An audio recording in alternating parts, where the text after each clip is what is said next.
சரிகமபால ஒரு சின்ன பாப்பா அரங்கத்தையே அதிர வச்சு சரிகமபா ரசிகர்களை ரசிக்க வச்சு ஜட்ஜஸ் எல்லாரையும் வியக்க வச்சு குட்டி பாப்பா ஸ்ரேயா அசத்திட்டாங்க அப்படின்னு தான் சொல்லணும். சரிகமபால இந்த குட்டி பாப்பா மூலமா அம்மனே நேரில் வந்து காட்சி அளிச்சு எல்லாருக்கும் ஆசீர்வாதம் கொடுத்த மாதிரி இருந்துச்சு.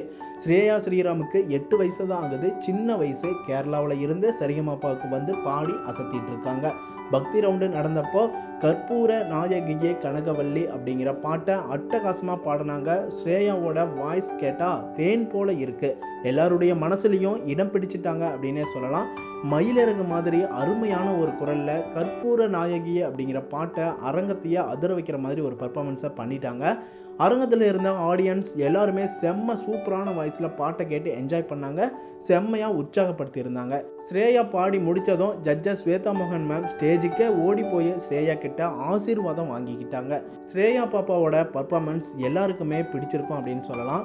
இந்த பாப்பாவோட பர்ஃபார்மன்ஸை நீங்கள் பார்த்தீங்களா? உங்களுக்கு எப்படி இருந்துச்சு அப்படின்னு கமெண்ட்டில் சொல்லுங்கள். அதை தொடர்ந்து ஜட்ஜஸ் எல்லாரும் ஸ்ரேயாவுக்கு கோல்டன் பர்ஃபார்மன்ஸை கொடுத்து அசத்திட்டாங்க அப்படின்னே சொல்லலாம். ஸ்ரேயாவோட பர்ஃபார்மன்ஸ் ஜட்ஜஸ் எல்லாருக்கும் மனசளவில் ரொம்பவே பிடிச்சு போச்சு அப்படின்னே சொல்லலாம். ஏன்னா அவங்களுடைய ரியாக்ஷன் அந்த மாதிரி இருந்துச்சு.